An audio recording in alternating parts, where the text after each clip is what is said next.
morning. I nearly forgot to unmute myself, but I didn't. And I hope you're all well. And I am joining you for the second time today for some of you. It'll be the first time for some others. We're going to be learning about Pythagoras today. Now, Pythagoras Theorem is something you can look up online, and it just says a squared plus b squared equals c squared. And that's just numbers and words. And we want to understand, first of all, where's it come from? Number two, why do we care? When are we ever going to need it in life? Also, what can we do with it? How do we use it? Now, I'm going to teach you from the start as best I can, and we'll see how we get on. Now, once upon a time, in the Greek island of Samos, there lived a man called Pythagoras. Now, there are various legends and rumours that get passed down, and I don't want you to think I'm a rumour monger or a gossip, but I think it's nice to tell you a story, and if it's not true, then Pythagoras will come along and tell me off. I mean, he lived thousands and thousands of years ago, so he's nearly as old as my dad. So, basically, in this man Pythagoras, he had looked into triangles. He drew out these right-angled triangles. So these are triangles with a right angle in the bottom corner. It can be in the top if you rotate it, but it's one right angle. And he looked at these triangles, and he discovered that if he did something with one of the sides and something with the other side, then he would be able to find the missing side. Now, like I say, I don't know if all of this is true, but in those days, knowledge was power. The mathematicians and the philosophers of that time were the celebrities. Nowadays, it would have been the mathematicians that were doing things like YouTube channels and bit like me. But they'd have been the famous people. The mathematicians would have been your celebrities. They'd have been on Twitter. They'd have been on your TikToks and all those sorts of things. They'd have been doing all sorts of stuff. They were the famous, powerful people. Now, the rumour has it that Pythagoras Theorem might not have been discovered by Pythagoras. It might have been by a young shepherd boy. Now, this is the rumour I heard. Basically, this shepherd boy, every day he'd go and watch his sheep, and he'd go, "There's a sheep. There's a sheep." Well, he was Greek, and I can't really do a Greek accent, but yeah, there's a sheep. I don't know if that's right. There's a sheep. There's a sheep. There's a sheep. But he'd get bored of that, and the sheep were just standing around a lot. So instead, he taught himself maths from some papers and some books that he found. And he taught himself some maths, and then he started to explore these triangles. And one day he thought, "This is amazing. I've got to tell someone about this. This is amazing. I want to tell someone about this."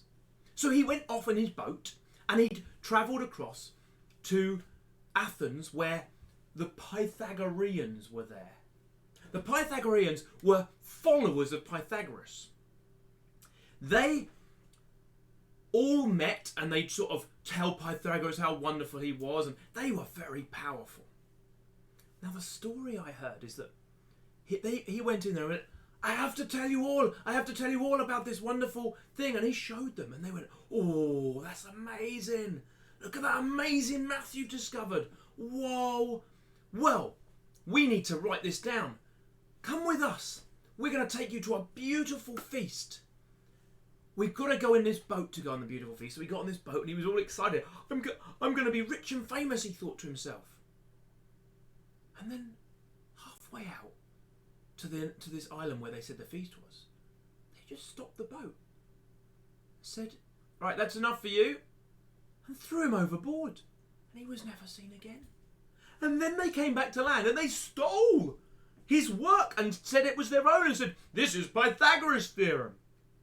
Now, like I say, we don't know if this is true or not. It's certainly a fascinating story.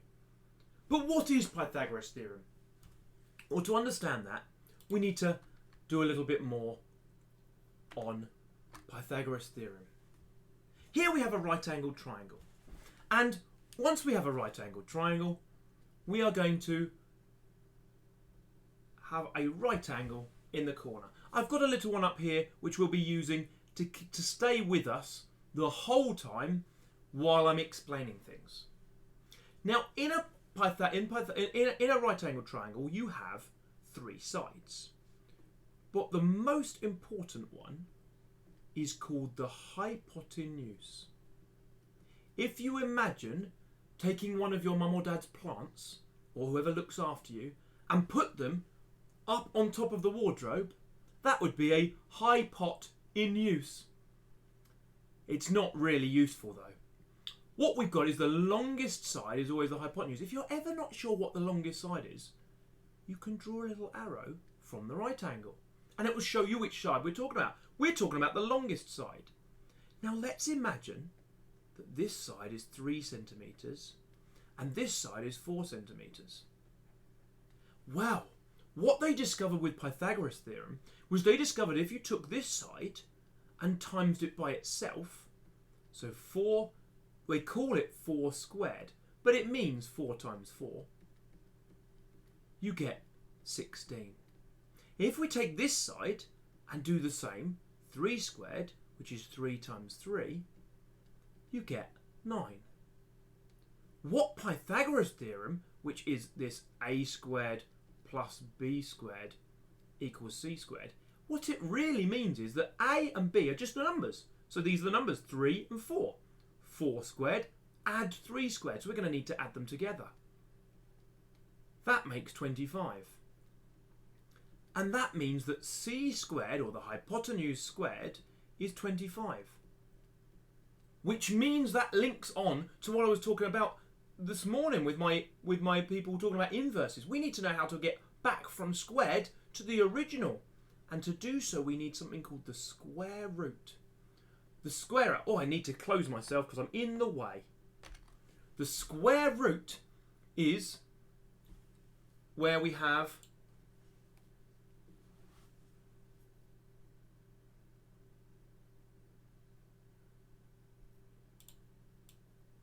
Let me just move this over. The square root is where we have what number multiplied by itself made 25. So we have 5. That means, well, square root of 25, I've thrown myself by getting in the way. Let's start that again. Thank you for forgiving me on the learning to do the YouTubing. There we go, it's 5. That means this must be 5 centimetres. And this is the most famous right angle triangle there is. It's called the 3, 4, 5. And it's also known as the Pythagorean Triple. Because there aren't many numbers where you can use all the numbers and they all end up being whole numbers. Because sometimes it's going to make it not as nice. Let me show you what I mean. To do that, I'm just going to note down that this is the hypotenuse so that we can always know what I'm talking about. Then we're going to scrub off this bit and start again.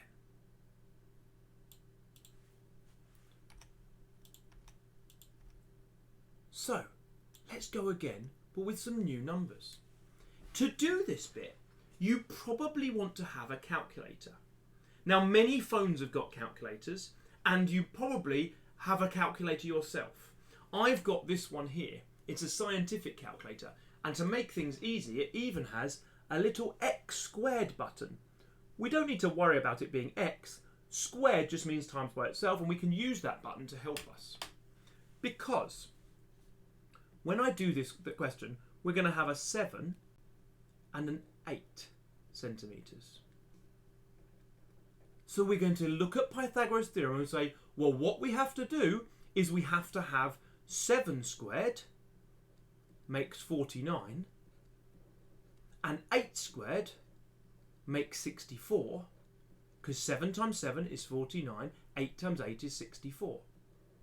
Add them together and you get 3 with a 1 is 11, 113. But Mr. Harris, 113 isn't a square number. Don't worry. if we know that c squared is 113, c must equal the square root of that. But if we're allowed a calculator, we can use the calculator to work that out, because it's got a button here called the square root. Does your calculator have a square root button? Hopefully it does. If not, maybe you have to do it online after we've done the video. I'll tell you what I get when I do the square root of 113. It tells me my answer is 10.6. It actually told me the answer was 10.63, but I rounded that 3 down to keep it there. Okay, hopefully you've all been able to get the same answer as me there.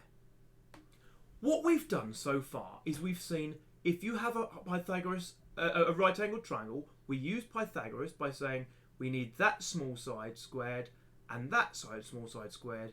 We add them together and we square root the answer, and it tells us how big this side is, which is quite useful.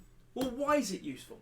It's quite useful because there are some things in real life that need to be measured easily. Now, we can program in Pythagoras Theorem into calculators, into computers and things, but we still need to know what's going on and how it works.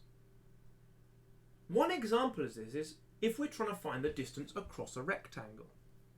So to do that, I'm going to bring with me this shape here, and I'm going to put it in the corner so we've always got that diagram. What we're going to do is we're just going to draw a rectangle, just a normal rectangle, and we're going to add to it the line from one corner to the other. And what we can see, hopefully, is that if I know that this is, for example, 7 centimetres by 3 centimetres, then I could ignore all of this line here and all of this line here, and suddenly I have a right-angled triangle hiding inside the rectangle. So I use my a squared plus b squared equals c squared, which is what Pythagoras Theorem says. We're going to take the little side and times it by itself. Remember, squared just means 3 times 3. And we're going to take the big side, and that means 7 times 7. You're allowed a calculator for this. It's not cheating. We're going to add them together, and we're going to get 58. So the square root of 58, remember this only tells us what c squared is. So c squared equals 58. So we need c is going to be, let's get rid of that. C is going to be square root of 58, which my calculator tells me, and I'm going to show you a quick way we can guess that. I know that 49 is 7 squared. I know that 64 is 8 squared. I'm going to predict this is going to say 7.7. Let's have a look. 7.6. I wasn't far off. I was using some estimating skills that I was doing it in my foundation lesson the other day. So that distance there must be 7.6 centimetres. Now, obviously, we're not going to walk across a field that's 7 metres wide. But imagine this said 700 metres and 300 metres. We would know that it's 760 metres across. There are other practical applications. For example, let's imagine you've got a room, and you've got in that room a wardrobe, and the wardrobe looks like this. You want to move the wardrobe to a new place in that room. There's the door. It's a little bit of a shaky wall, so let's do some cleaning up of the wall. And I think I should be able to select this and delete it all. There we go. We can work out, we could just pick up the wardrobe and move it. However, what this allows us to do is we could use Pythagoras to work out if there's room to move it. Because If we knew that the room was 6 metres wide and we knew that the wardrobe was 2 metres by 1 metre, when you rotate it round, and I'll show you this by clicking on it, when you rotate it round, the widest it can be, and you can see it can probably fit in here, but I'm showing you how this works. The widest it can be is the diagonal of the thing. So we could actually work out, will it fit in the room?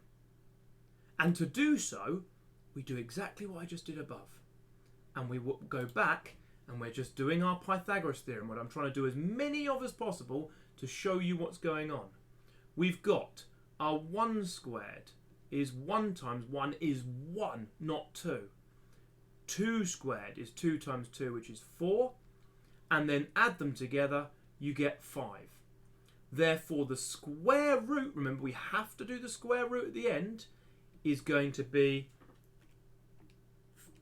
2.23 or 2.2 metres.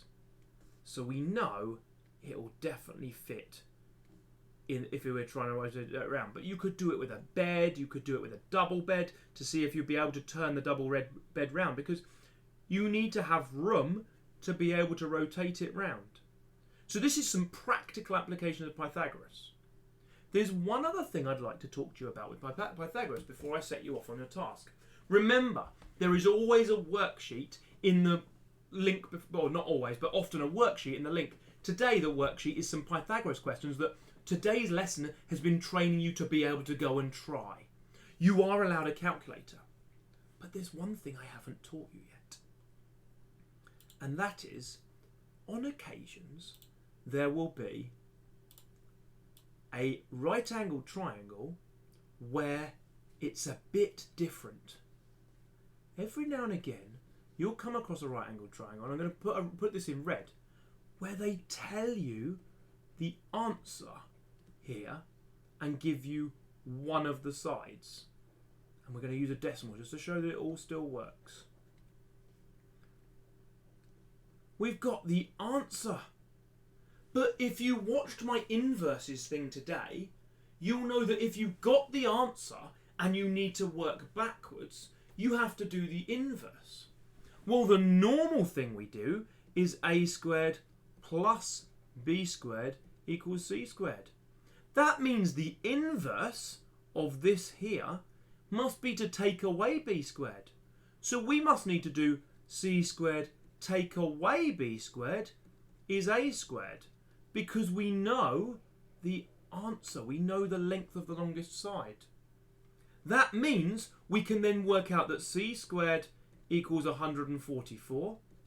We can work out that b squared, and it doesn't matter which one you call b, so I'm going to obviously use b, is the one with the number. B squared is going to be 9.4 squared, which you can use your calculator for, and it will tell you the answer is 88.36. It's okay if it's got decimals, because you've got your calculator to work with. You don't have to do this in your head. So we're going to line these up, and we're going to do not an add, but we're working backwards, so we're going to do a takeaway. I'm behind my head again. I need to make my head smaller. Unfortunately, there's one thing, I've got a big head, and it gets in the way sometimes. One thing I can do to help with that is, if I do this very, very quickly, and make that like that, and go like this, I think it gives me a bit more room. There I am, I've made myself smaller. Didn't know you can, that's a weight loss program you should do. I've just made myself smaller just like that. So, where were we? Oh, we were about to take them away. Because we know the longest side, we want to do an inverse operation to take away. So 144 minus my 88.36 gives me 55.64. But do you remember what we have to do? We have to, at the end of this bit, use the square root button to find what the square root of that number was. And again, the square root button on my calculator is going to come into its own. I can put my answer is going to be 7.46 meters. And we know this might be right because it's smaller than 12. If my answer's bigger than 12, I must have gone wrong somewhere. You can't have a number bigger than the biggest side. And we know the biggest side because it's called not the hippopotamus, it's called the hypotenuse. And that's always the longest side, and it's always opposite the right angle. So we can always work that out. The only other thing that we sometimes get confused by is what do we do if the triangle goes a-wandering? This is what all the triangles have looked like so far. But what if it comes out like that? It might have gone a-wandering. And this only works with right-angled triangles. But we know that up here is a right angle. There it is. It's hiding.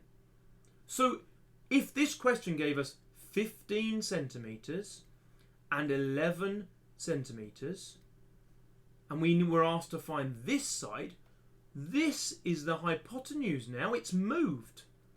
The hypotenuse is the one that's the longest side. We know the answer. And what do we do if we know the answer and we've got to work backwards? Well, we have to use the inverse. So we're going to have to use our other version. We're not our a squared plus b squared equals c squared. That's not going to help us now. Get out of here. We're going to need to use c squared take away b squared equals a squared. We're using the inverse. So now we're going to use c squared is 15 squared, which is 225. Did you know you're supposed to know up to 15 times 15 all by heart? So that's a good thing for you to practice today. If you haven't got anything you're practicing already, that would be a good thing. Therefore, we can now do b squared equals 11 squared, which is 121. But we need to take away because we know the answer. We want to find the short side. So we're going to take them away and we get 104. Square root it, and I think it's going to be about, if a squared is going to be 104, a is going to be the square root of that, which is about 10.2. 104 square rooted is 10.19. I couldn't have been much closer. 10.198. It was pretty close. 10.2, and don't forget your units at the end. Now, I hope this has been interesting. I hope it's helped you to understand what Pythagoras Theorem is and why we use it. I sometimes use it a little bit when I'm playing golf. What is Mr. Harris talking about? How can you use Pythagoras Theorem when you're playing golf? I'm telling you, you can. Let's see my golf course. On my golf course, there is a hole that goes, and it's called a dogleg hole. And I know if I have myself just here, ready to play golf. Didn't know I was that thin, did you? Oh, I need a golf club, don't I? I know I can hit the ball about 250 yards on a good day. So I want to be able to hit it as far as I can, but 250 yards, this corner is only, if I hit it just there, is only 200 metres away. And this corner here to where the green is, because here's the green that I want to try and get the hole in, is another 90 metres away. Let's change from metres to yards, shall we? That was a silly mistake. You can't change your units, Mr. Harris. You've got to have the same units for all of them. So, this right angle, because it's called a dog leg, it goes like that and then it goes like that, a bit like a dog's leg does. I want to know, unfortunately, there's forest in here, thick trees, all blocking me. If I don't hit the ball far enough, I'll hit those trees and I'll be in trouble. there's also on the other side a big bunker I have to be careful of, because I don't want to go into there. So I want to know if I can get there safely. And to do that, we need to work out this side. And I actually have done this. I've worked this out when I was on the golf course. I worked out that this is my longest side. This is my hypotenuse. So therefore, can I do it? I need a squared plus b squared equals c squared. I've gone back to plus. That's because we want the longest side this time. A squared is going to be 200 squared. Don't worry, that's what calculators are for. I'm going to tell you it's 40,000, but that's because it's 2 times 2 is 4, and then we've got 4 noughts to put in. B squared is going to be 90 squared, which is going to be 81 and 2 zeros. We're going to add them together, because that's what we have to do. C squared must equal 48,100. Therefore, am I going to do it? This is the moment of truth. Will I manage to hit it to the green? We're going to do 481,000 square rooted and see what it says. And it says the answer is 220 meter, 219.3 even. Let's make sure we get it right. 219.3, which we can see is bigger than the two sides here, but it means I could hit the ball to here, as long as I don't hit it as hard as I can. If I hit it as hard as I can, I might be in trouble. But instead of going sensible here, I could try and clear all these trees by hitting it 219 yards, and it helps me out. So this is a time where in life, knowing Pythagoras Theorem might be useful. There is a worksheet in the comments, below the if you open the little arrow, you can find a worksheet and then you just click on the link. I hope it's there. If not, I'll check immediately after we finish and save this. My challenge for you is to complete that worksheet. How did you get on today? Hopefully not too bad. I'll try and stay in the comments a little bit afterwards. So once it goes to black at the end, I'll try and stay in the comments a little bit, because I want to make sure that everyone has because it's a complicated subject. It's the first time we've done a more complicated subject. I want to make sure you've got a chance to ask any questions if you have any questions. So what I'm going to do now is I'm just going to wrap up there with a big picture of me. We're going to finish there. Hopefully you've learned something about Pythagoras. And I'll just tell you what this one thing that I heard happen in the news. Because obviously you're supposed to be self-isolating. In my local police station, a man went in yesterday and he went up to the police station and said, "I am a human battery. I'll show you, I'm a human battery." And the police officer says, "I'm sorry, sir, you're going to have to leave. I'm a human battery and I'm going to stay here. I'm a human battery." Well, it turns out the police have announced they won't be charging him. Thank you very much for joining me today. I'm going to stay in the chat for about 5 minutes, just so that you can ask any questions if you have any, or if you're struggling to find the worksheet, you can complete the questions. The answers are on there as well to check whether you got them right, and I'd love to see your photos. Please remember, photos in the Facebook group are brilliant. It means I might feature at the start of the next lesson. We've also got the email address, schoolofmrharris@gmail.com. And you can get in touch with me or put comments at the bottom of this video. I will respond to any questions you have in these comments. It's a good way to interact with me, which is safe. Everyone can see it. It's public. Please do share this around Facebook. Get your parents to share it. Tell people what's going on. Tell your friends to come and try it out. Hopefully, you've learned something about Pythagoras today. If not, then I'm sorry. Do ask any questions if I'm stuck.